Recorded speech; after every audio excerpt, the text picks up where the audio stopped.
morning students, welcome to Jatin's Academy. Today in this class we will start our third chapter, that is metal and non-metal. In this chapter we will learn about the physical and chemical properties of metals, physical and chemical properties of non-metals, occurrence of metals, extraction of metals, purification of metals, alloy and corrosion. As you see, there are so many things around us, like our main gate, chair, gold ornaments, coal, etc.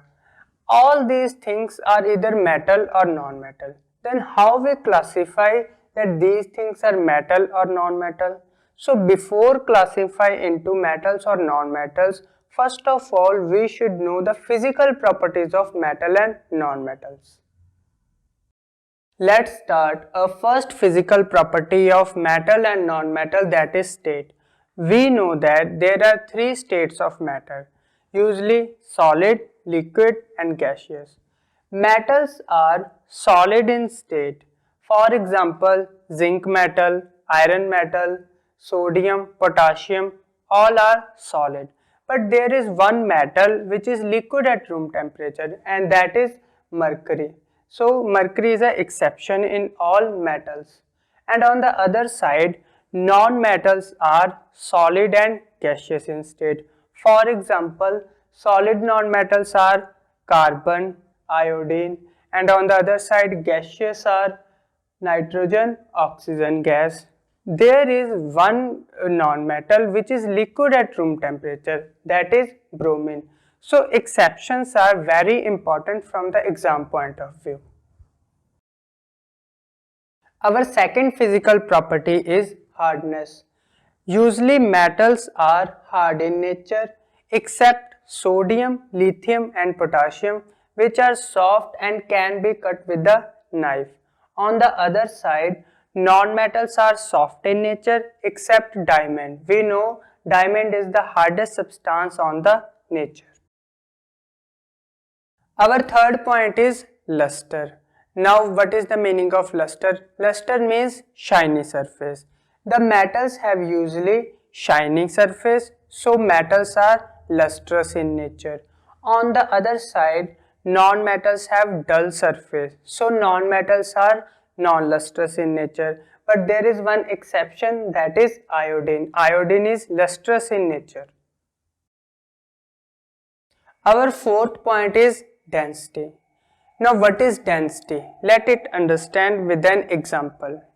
Take a 1 kg iron piece and 1 kg cotton. Which is more heavier? Yes, you say 1 kg iron piece is more heavier, but see the weight. Both are 1 kg, so both have equal weight. So which property differentiate iron piece and cotton? That is volume. See the formula of density. Density is equals to mass per unit volume. Here iron piece have less volume. Less volume means there is inverse relation to density, so density is high. On the other side, cotton have high volume in 1 kg. So volume is more, so density is less. It means if for the same mass, if volume is less, then density is more, and if volume is more, then density is less. Now coming to the point, metals have high density except sodium, lithium and potassium, and on the other side non-metals have usually low density. Our fifth point is sonorous. Now what is the meaning of sonorous? When a metal is striking with the hard surface, a sound is produced. So metals are sonorous in nature, but on the other side it is not produced in the non-metals, so non-metals are non-sonorous in nature. Our sixth physical property is melting and boiling point. So what is the melting and boiling point meaning? Melting point is a point of temperature at which solid convert into liquid. For example, for water, ice is converted into water at 0 degrees Celsius. And what is boiling point? Boiling point is a temperature point at which a liquid is converted into gas. For water, this is 100 degrees Celsius. Now in metals, metals have usually high melting and boiling point, and on the other side, non-metals have usually low melting and boiling point. Our seventh point is conduction of heat and electricity.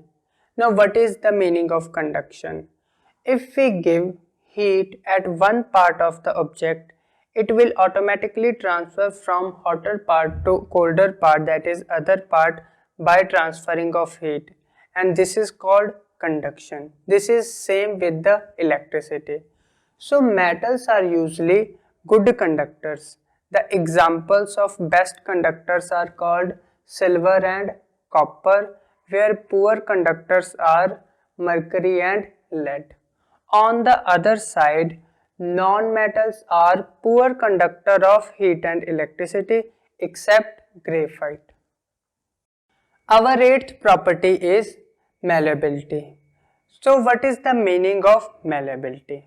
Let it understand with an example. We use aluminium foil for food packaging. How aluminium foil is made? There is a big block of aluminium.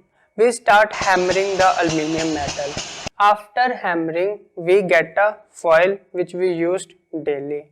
So the property shown by the aluminium metal is called malleability. So metals are malleable in nature. On the other side, non-metals are non-malleable and brittle in nature. Now what is the brittleness? Take the same hammering with the glass. If we start hammering the glass breaks down into small pieces. So this is the property of brittleness. Our ninth property is ductility. So what is the meaning of ductility? Same as malleability, we have a property ductility. In malleability, we convert the metal into thin sheets. In the ductility, we convert the metal into thin wires. All the wires you will see around us is made from this property of metal. So metals are usually ductile in nature and non-metals are usually non-ductile in nature. Our 10th point is nature of oxide. Usually metal oxides are basic in nature and non-metal oxides are acidic in nature. How we will check whether the oxides are basic or acidic? We will check this with the litmus. Metal oxide convert red litmus into blue and non-metal oxide convert blue litmus into red. Here are the summarized points of metal and non-metals physical properties. Note these points. Now start the new topic, that is chemical properties of metals and non-metals. In this section, we will just see the overview of the chemical properties. There are some chemical properties which we will discuss in detail. Our first chemical property is valence electrons. Metals have 1, 2 or 3 valence electron in their outermost shell. Higher the number of valence electron, lower will be its activity. On the other side, non-metals have 5, 6, 7 electrons. Higher the number of electrons, higher will be the activity or reactivity. The exception of non-metal is hydrogen. Our second point is ion formation. Metals usually form positive ions, that is cation. On losing the electrons, metal form positive ions. These are also called electropositive. So for example, when sodium gives 1 electron, it forms Na positive ions, and magnesium on losing 2 electrons become Mg2 positive ion. On the other side, non-metal forms negative ion. Now what is the meaning? Negative ion is also called anion. These non-metals forming the negative ion by gaining the electron. For example, when chlorine gain one electron, it forms Cl negative ions. Oxygen atom gaining two electron forming O2 negative ions. These are also called electronegative ions. But there is one exception in the non-metal, that is hydrogen. Hydrogen usually form positive ions. Our third point is discharge of ions. We have usually two ions, anion and cation. Metals are positively charged, means cation. So metal are discharged at cathode by gaining an electron. For example, Na positive take electron, give a Na neutral atom. On the other side, non-metals are anions, means negatively charged. They are discharged at anode. For example, chlorine atom on losing the electron become chlorine neutral atom. These two chlorine neutral atom become a chlorine gas. Our fourth point is atomicity. So what is atomicity? Atomicity is the number of atoms joined to form a stable element. For example, metals are monoatomic like zinc, iron, sodium, magnesium, all are monoatomic in the vapor state. On the other side, non-metals are polyatomic. For example, oxygen gas O2, chlorine gas Cl2, nitrogen gas N2. These all are polyatomic in nature. Our fifth chemical property is reaction of metal and non-metal with acid. In general, metals when react with acid, it form salt and hydrogen gas, and non-metals do not react with acid. Our sixth chemical property is nature of chloride. Usually metal chloride are ionic in nature. Ionic means electrovalent in nature, and they are also called electrolyte. Now what is the meaning of electrolyte? Electrolyte in the aqueous solution conduct electricity.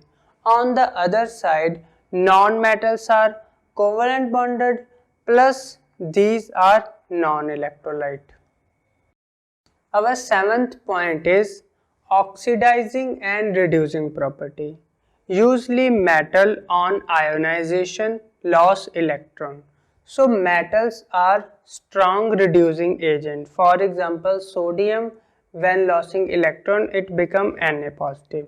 And on the other side, non-metal on ionization gaining electron, so they are strong oxidizing agent. For example, chlorine take electron, it forms Cl negative ion. There is exception in the non-metal, that is hydrogen and carbon.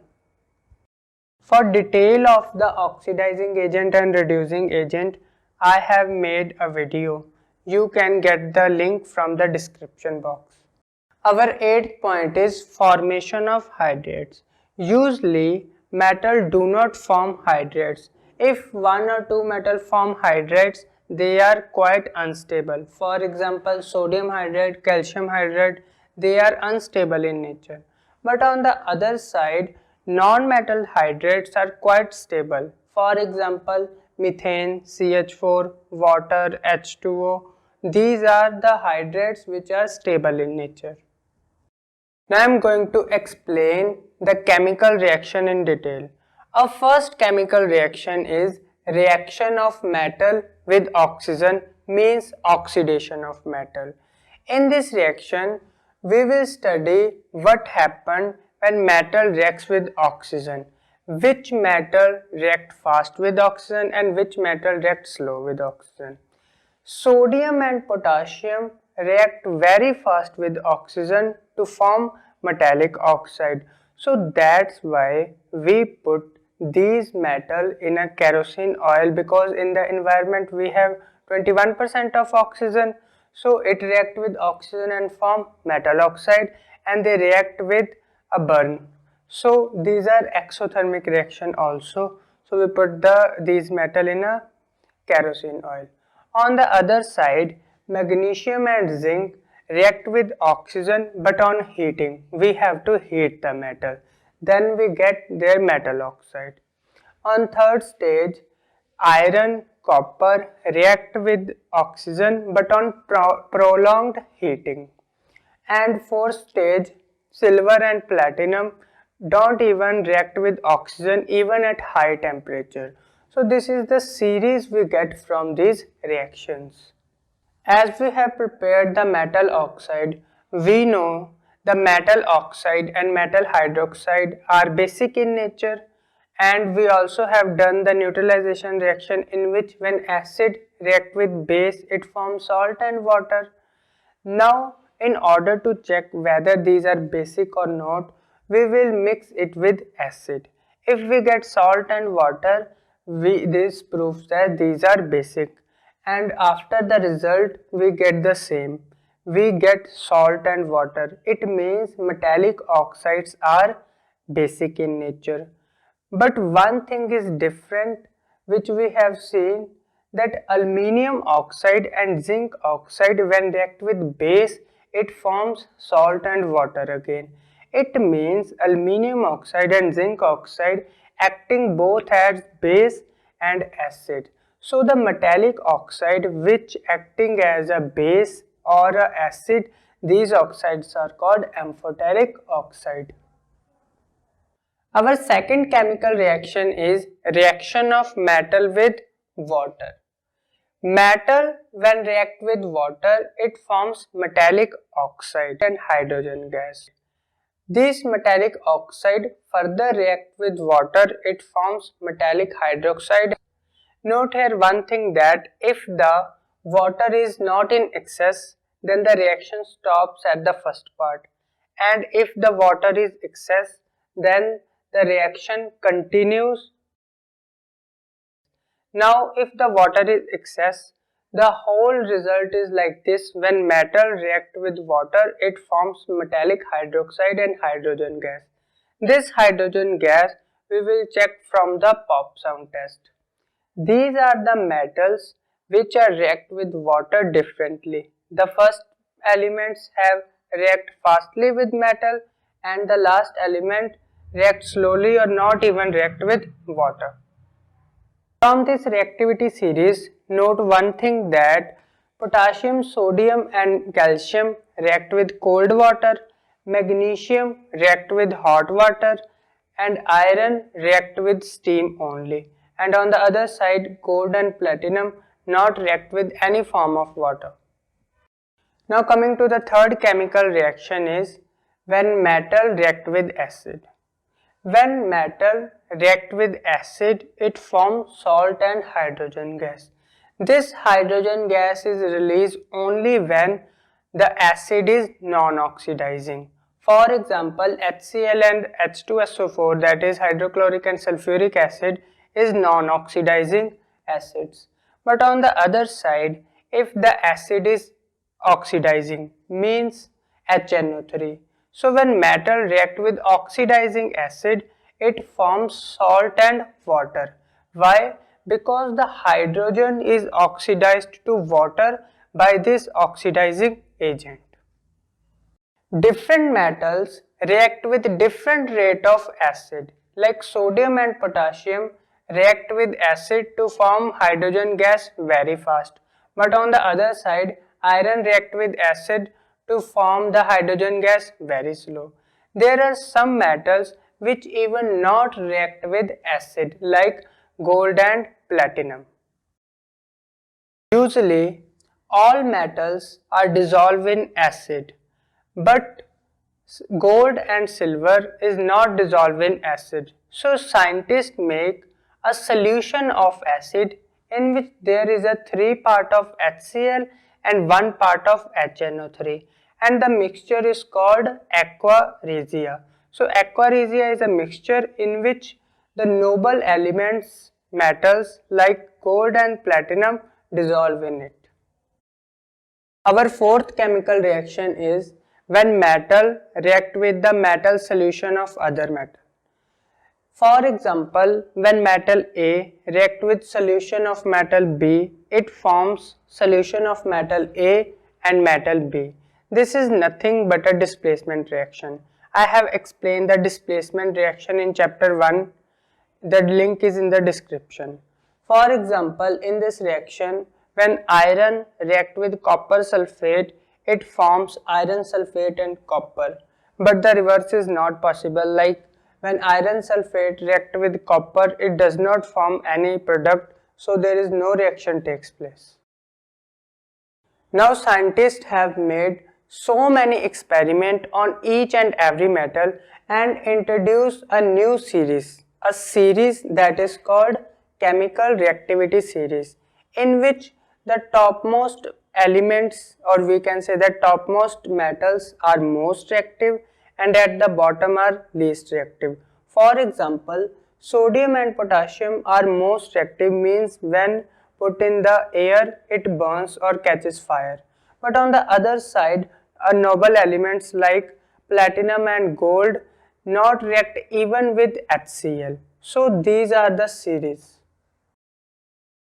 Let's see the benefits of the reactivity series. The elements which are at the top are most reactive and found in a nature as a combined state, and the element which are at the bottom found in a nature as a free state. The elements which are above the hydrogen can displace the hydrogen when react with acid, and the elements which are below the hydrogen cannot displace the hydrogen gas when react with acid. It also helps us to know which metal is reactive and which is least reactive in the displacement reaction.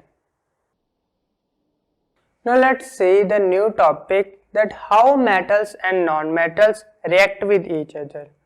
According to the valency point of view, metals have 1, 2 or 3 valence electron in their outermost shell, and non-metals have 5, 6, 7 electrons in their outermost shell. It means metals have to lose the electron in order to complete their octet or duplet. On the other side, non-metal have to gain the same electron in order to complete their octet or duplet. So metal donate the electron and the non-metal accept the same electron, and bond is formed between the metal and non-metal. When there is a complete transfer of electron from metal to non-metal, the bond is called ionic bond or electrovalent bond. Now let's understand this ionic or electrovalent bond with an example. Let's take aluminium chloride. We know the symbol of aluminium is Al and symbol of chlorine is Cl. The atomic number of aluminium is 13, electronic configuration is 283. It means aluminium have 3 electrons in their outermost shell, means 3 valence electrons. On the other side, chlorine is Cl having atomic number 17, electronic configuration is 287. It means chlorine have 7 electrons in their outermost shell.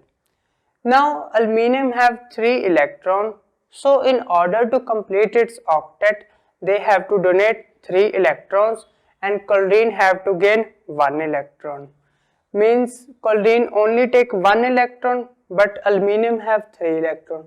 So 3 chlorine atom come close to aluminium and take 1 electron, and there is a formation of aluminium chloride, that is AlCl3.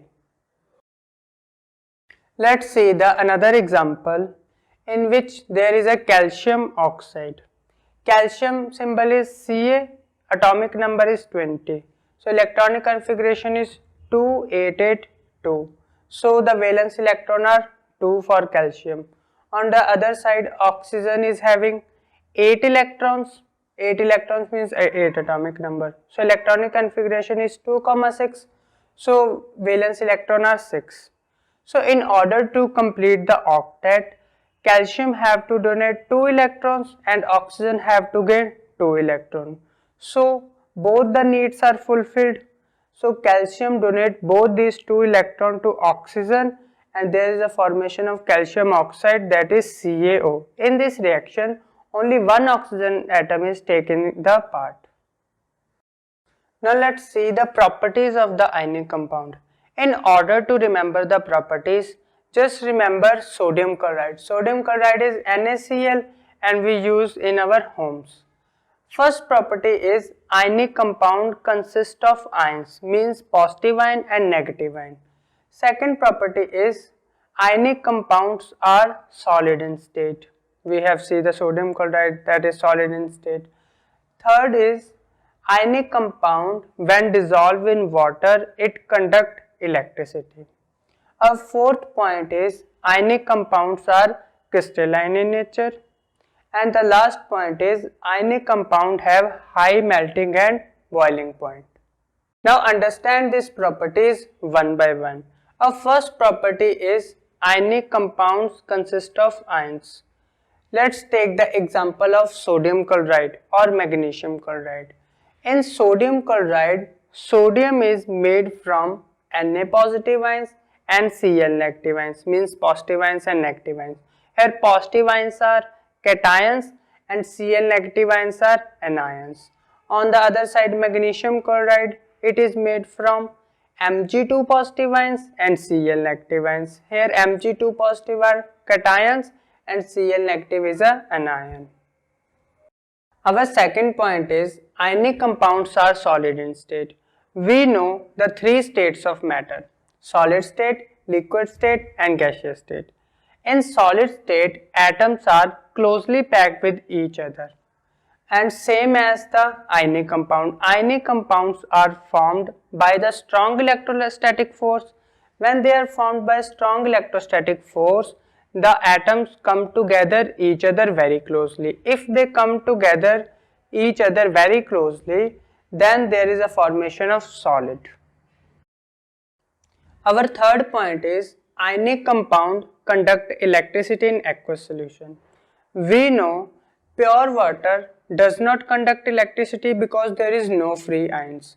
When we add ionic compound in the water, or we can say that sodium chloride, this is also ionic compound, then the ionic compound ionize into Na positive ion and Cl negative ion. These Na positive and Cl negative ions helps to move the electrons and conduct electricity in the solution. Our fourth point is ionic compounds are crystalline in nature. From the X-ray study, it was found that sodium chloride NaCl is not a single molecule. In actual, sodium is surrounded by 6 chlorine atoms and this is continue up to a crystal. So, sodium chloride is crystalline in nature. Our fifth point is ionic compound have high melting and boiling point. We know that ionic compound is made from high electrostatic forces. It means in order to break these strong electrostatic forces, we have to apply high energy. High energy means high temperature. So ionic compound have high melting and boiling point. We have learned lot about metals. Have you ever think from where these metals come? There are two sources of metals. First is from earth crust and second is from seawater. From earth crust we get the metals in rock form like copper, like iron, like aluminium. And in the sea form we have the ions of metal or salts like sodium ion, magnesium ion, etc. Now let's understand how these metals occur in the earth crust. In earth crust there are two states of metals. One is free state and another is combined state. Free state is also called native state. The metals which are below the reactivity series is usually found in the free state because they are least reactive. For example, gold, silver, platinum, copper. All these are found in native state. On the other side, the metals which are above the hydrogen are reactive, so they are found in the combined state. There is a rock which are present on the earth crust. They are found in the salt form like metal sulfate, like metal carbonate, metal halides, etc. The rocks from where we get the metal is nothing but a mineral, and there are so many types of mineral in nature. But the mineral which gives us metal or from which we extract the metal profitably and conveniently, that mineral is called ore. So ore is nothing but a mineral from which we extract the metals conveniently and profitably. There are different types of ore present in nature. The common names and formulas are written here. Now we have to extract pure metal from these ores. The process of extracting the pure metal from their ore and then refining for the use is called metallurgy. There are 4 steps involved in the metallurgy. First step is crushing and grinding of ore.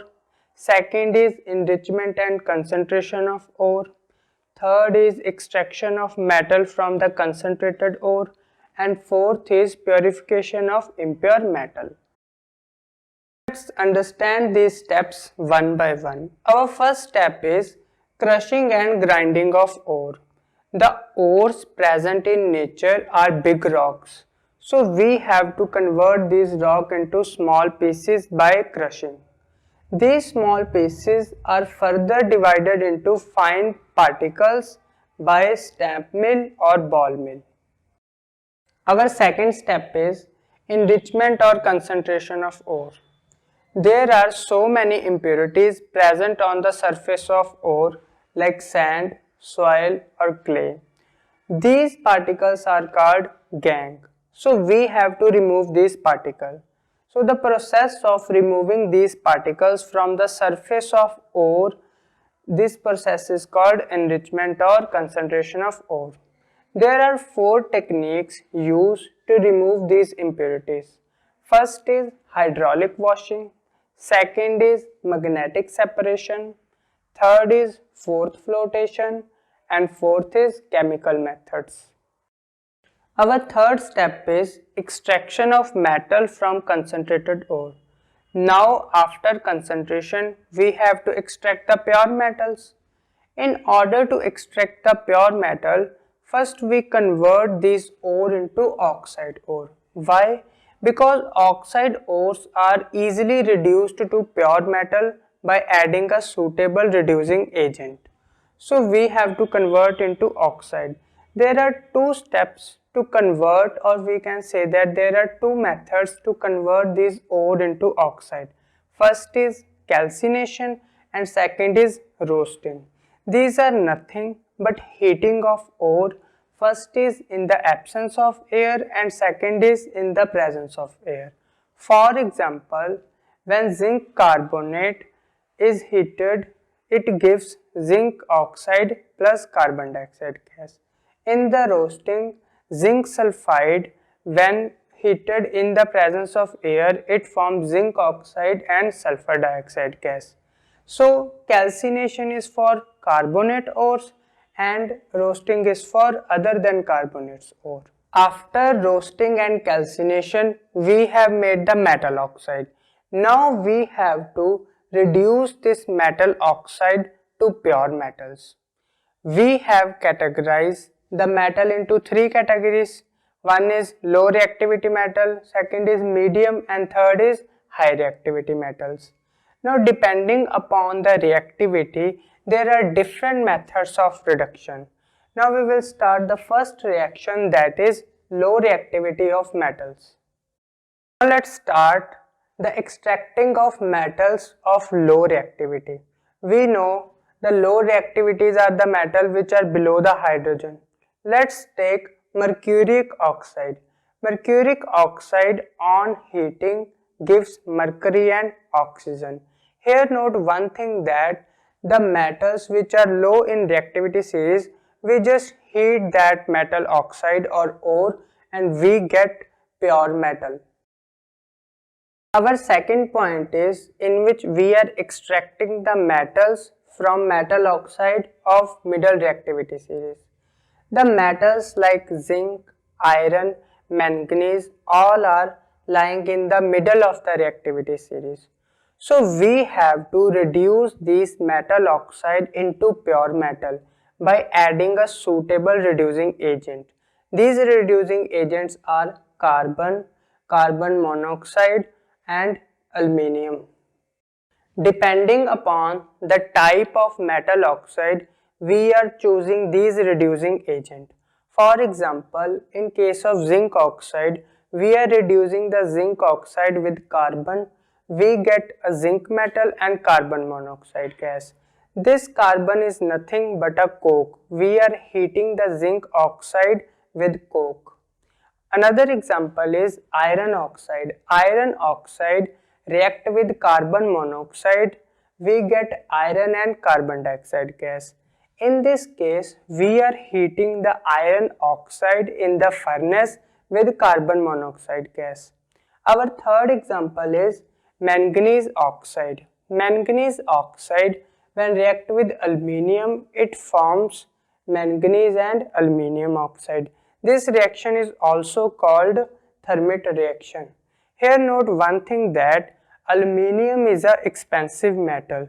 So use the aluminium for that metals which are expensive from aluminium. Our third point is extraction of metal of high reactivity. The metals which are at the top of the reactivity series are highly reactive, so their oxides are quite stable.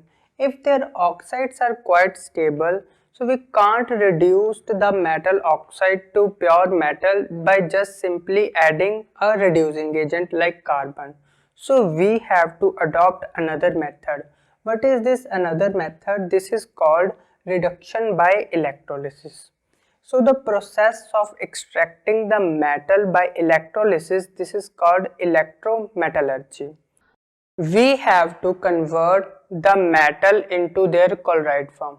There are some metals which are already in the chloride form like sodium chloride. Sodium chloride is in the chloride form. We have to make sodium from this sodium chloride by electrolysis, in which we are putting this sodium chloride in an electrolytic chamber and we get sodium ion to sodium by gaining an electron at cathode and chlorine gas at anode. Now we have extracted the pure metal from their ores, but there are so many impurities present inside these pure metals, so we have to purify the metal. So our fourth and last step is purification of metal. Metals like zinc, copper, iron, they have so many impurities in them. So we have to use the electrolytic refining, in which we put the metal in the beaker and then do the electro-refining on the metal. Let's understand this electro-refining with an example. Let's take we are refining the copper metal. In order to refine metal, first of all take a beaker and add water in it. Now take the two pieces of copper. Here one piece which is of larger size is actually impure copper which we have to pure, and there is one small strip of copper. Now attach the battery to this copper metal. Note here one thing, that the positive terminal of battery is attached to the impure metal and negative terminal of battery attached to the pure metal. It means impure metal is having a anode and negative terminal is having a cathode which is a pure metal. Now before switching on the circuit, add some electrolyte in the water. Why we adding the electrolyte? Because pure water is bad conductor of electricity. In order to conduct the electricity, we have to add the electrolyte solution. Here electrolyte solution is nothing but a mixture of copper sulfate and hydrochloric acid. Why we are taking copper sulfate? Because if we take the another metal, then it create problem. Now after adding, switch on the circuit. Here you will observe that the copper atom on the impure side detach from the impurities and become Cu2 positive. It means on the anode side, copper metal after losing 2 electron become copper 2 positive ions means cation. This cation is attracted toward cathode, and on the cathode side, this copper cation after gaining 2 electron become copper metal and attach on the surface of pure copper. This process is continuous and the whole pure copper is going toward the cathode side, and the impurities are settled down because impurities are not a charged particles, so they are settled down in the anode side. So we call this impurity as a anodic mud. Now let's discuss the summarized points of purification of metals. We know that we have three types of metal. First is highly reactive metal, medium reactive metal and least reactive metal. In case of highly reactive metal, we get pure metal from the ore by the process of electrolysis. We just doing the electrolysis of the highly reactive metal, we get a pure metal. Now coming to the second type of metal, that is medium reactivity metals. In the medium reactivity metals, we have two types of ore, either a carbonate ore or a sulfide ore. In carbonate ore, we do calcination, and in the sulfide ore, we do roasting in order to get the metal oxide. This metal oxide is reduced to metal by adding a reducing agent, and this metal is then purified by electrolysis process. Our third type of metal is metal of least reactivity. Usually these metals have sulfide ores. We heat this sulfide ore in the presence of oxygen, means we are doing roasting. After roasting we get metal oxide. By simply doing the heating on the metal oxide, we get a metal. Then we purify this metal by electrolysis. Now let's understand what is corrosion. When a metal is exposed to the environment, means in the environment there is moisture and oxygen is there. A oxide layer is formed on the surface of metal, which is called the metal oxide layer.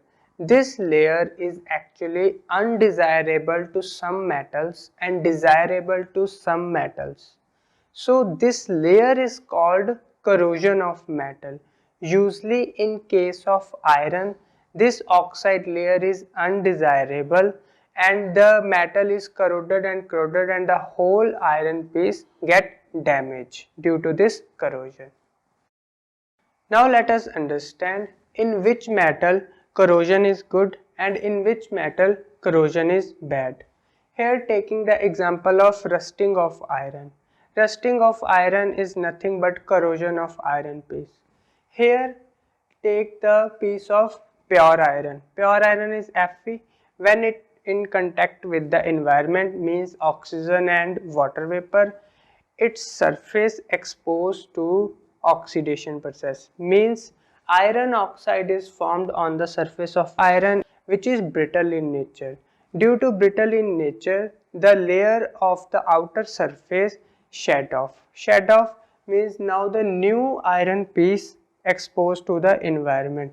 Again this iron piece oxidized and become brittle in nature. Now this process again repeat and the whole metal piece is eaten up. So corrosion is very harmful for the iron articles. Now take the example of other metal, that is aluminium. Aluminium, when exposed to the environment, a layer of aluminium oxide is formed on the surface of aluminium. Aluminium oxide layer is more stronger than aluminium metal itself. So if the aluminium oxide layer is more stronger, so there is a further oxidation of aluminium metal not takes place because already a stronger layer of aluminium oxide present on the surface. So the further oxidation not takes place, the metal becomes strong and the metal is not eaten up. So oxidation process is also useful to some metals. Now you can see many articles in our daily life which we use are made up of iron articles, like our table, our chair, our main gate. These all are made from iron articles, and also the corrosion of iron is very harmful. So how we avoid this corrosion? There are some steps which we have to follow in order to avoid the corrosion. What is the main cause of corrosion? Main cause of corrosion is the metal oxidation. So we have to avoid the oxidation of the surface of the metal. So what is the source of oxidation? Source of oxidation is environment. It means we have to cut down the link between the metal surface and the environment. Now to cut the link between the outer surface of the iron and the environment, we can use these different methods. First is by applying the paint on the surface, or by applying the oil on the surface, or by applying the grease on the surface according to the different application. The most important application, the most important process is actually used a galvanization. What is galvanization? A zinc layer is coated on the surface of the iron metal. Why we put the zinc layer on the iron metal? Because zinc layer will not oxidized easily. Not oxidized easily, it means the inner iron will not oxidize easily, so it prevent the corrosion of iron piece and our iron piece get prevent from the damage. Our next topic is alloy. So what is alloy? Alloy is a homogeneous mixture of two or more metals or metal or non-metal. For example, stainless steel. Stainless steel is a mixture of iron and carbon. Now here the question arises, why we are doing alloy? In order to understand the answer, let it understand with the layman example. For examples, there are three institutions in which first and second institute give physics and chemistry best, and on the other side maths and bio best. And in the third institute all subjects are good. Which institute you will prefer? Yes, obviously third one. Why? Because each and every quality you are finding at one place. This is the reason why we are alloying the metals. Some metals have good property in some conditions and some are good in another condition. We want all the best conditions. So in order to get our desired result, we are alloying the metals. For example, stainless steel. Stainless steel is made from different types of metals and non-metals. First is iron.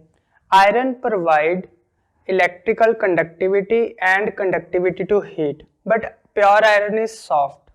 Second is carbon. Carbon provides hardness to the metal.